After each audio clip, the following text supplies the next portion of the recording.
The flowers on the altar were white. Too white. Amaya walked down the aisle in her mother's old dress, her father's cold fingers wrapped around her hand. Not cold from the air. Cold from guilt. She had noticed that but told herself she was wrong. She had been telling herself that a lot lately. At the end of the aisle, Daniel Shim stood with his hands folded and his face arranged into the expression of a man who had gotten exactly what he wanted. She had said yes because she thought she understood the situation. Her father's business had been collapsing for months. The calls. The silence at dinner. The way he stopped making eye contact when money was mentioned. Daniel hadn't talked about debt. Not directly. He had talked about helping. About stabilizing things. About making sure her family didn't lose everything they had built. And he had asked her, calmly, respectfully, if she trusted him. She had believed she did. It had felt like a decision. Not a transaction. She had thought about leaving. More than once. But the payment that kept her father's business alive was tied to today. If she walked away now, everything collapsed with it. So she had come. Still hoping she was wrong. She was 2 steps from the altar when the doors opened. They were not supposed to open. The coordinator had locked them. But they opened anyway, slowly, without force, the way doors open for people who have never needed to push. The man who walked in wore a dark coat. No tie. No invitation. He moved through the center of the room without hurrying, without looking left or right, and the noise of 200 guests died completely before he had taken 5 steps. No one said his name out loud. No one needed to. The Korean Mafia boss had just walked into her wedding. He stopped in the middle of the aisle, hands in his pockets, and looked straight at the altar. "Stop the wedding," he said. His voice was not loud. It did not need to be. It fell into the room like something dropped from a great height, and when it landed, no one moved. Not the priest. Not the guests. Not Daniel, though something behind his eyes shut very fast, like a window slammed against wind. The man did not look at Daniel. He looked at Amaya. And Amaya felt her breath leave her body, because she knew that voice. She had heard it once before, in a cold parking garage, on the worst night of her life. A night she had told no one about. That night had started with an envelope. 3 days before the wedding, at her own engagement party, Daniel's business partner Vincent had pulled her aside near the kitchen door and pressed something into her hand. "You should know what kind of man you're marrying," he said. Then he walked away.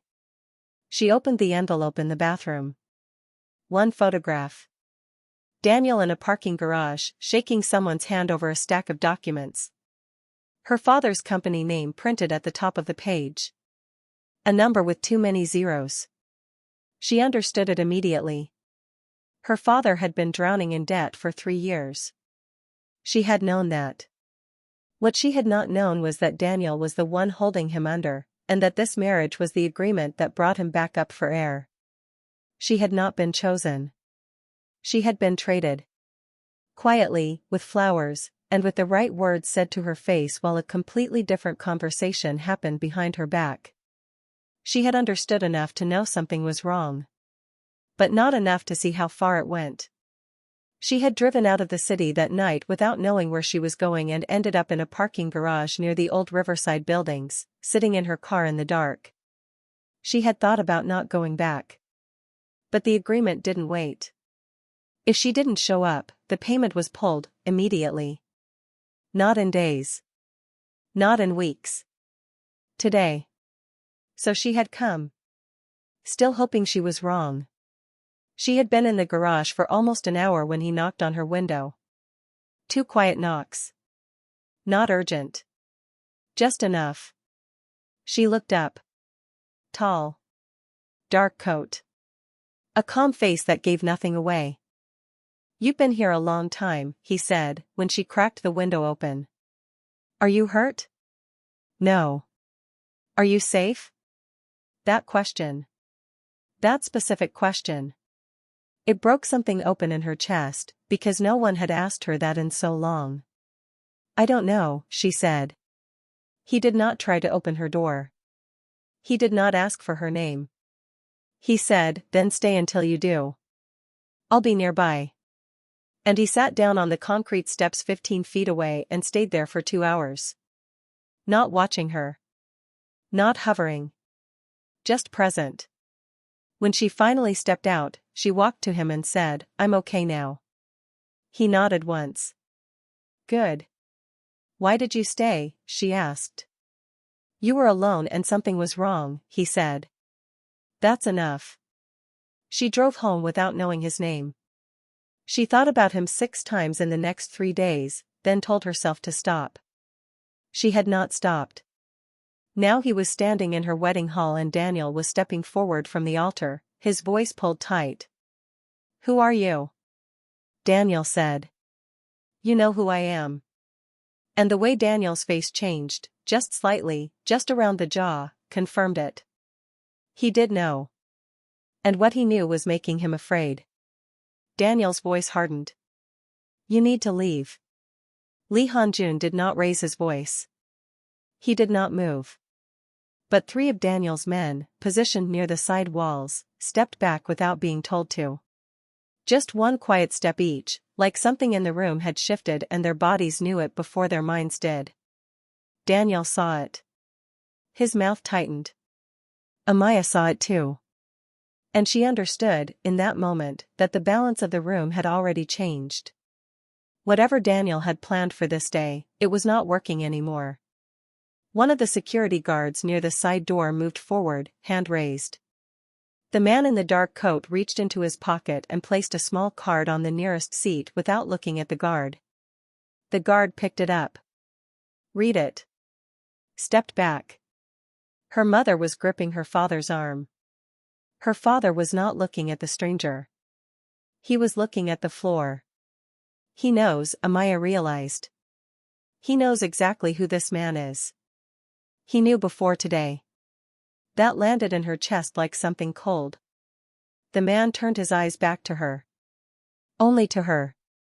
You have the right to know what this agreement is, he said. Before you sign anything. Before you say anything. This is a wedding, Daniel said sharply. Not a business meeting. For you, the man said, it is both. Stopping this doesn't fix your father's situation, he said. It just means Daniel isn't the one controlling it anymore. I don't stop things like this, he said quietly, unless something in them belongs to me. He reached into the inside pocket of his coat and pulled out a folded document. He did not make a show of it. He simply held it out toward her, like offering a glass of water to someone who was thirsty and hadn't admitted it yet. Amaya crossed the distance between them and took it. She did not read all of it. She did not need to. She saw her name. Her father's signature. The date, November 14th. The number. And then a second signature she had not expected to see.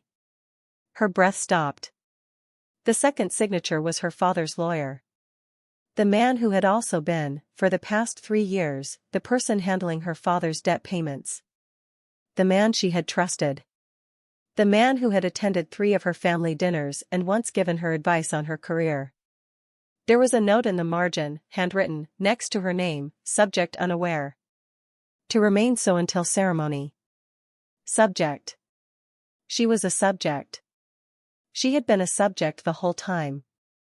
Amaya. Her father stood. His voice was thin and shaking. Please, let me. You sold me, she said. Not loud. Not screaming. Just clear, the way things are when they are simply true. Her father closed his mouth. Daniel moved toward her, his voice dropping low, careful. The arrangement was meant to protect your family. Your father was going to lose everything. The business, the house. Don't, she said. He stopped. She looked at the man in the dark coat. How do you know about this? My name is Lee Han-jun, he said. I have been watching Daniel Shim's business dealings for 2 years. This document was part of what I was building toward. Your name was attached to it. I looked into you after that. Your name. Your face. Daniel's schedule wasn't difficult to find once I knew where to look. I did not know, when I found it, that the woman named in it was the same woman I met in a parking garage 3 nights ago. The room around them had become very still. When I realized, he said, I decided you should know before it was too late to choose. Amaya looked at him. Then she asked the question she actually needed answered. What do you want from me? There is more to this than what you see here, he said quietly. And none of it was meant for you to find out like this. You don't have to decide anything right now. But if you walk out of this room. His voice didn't change.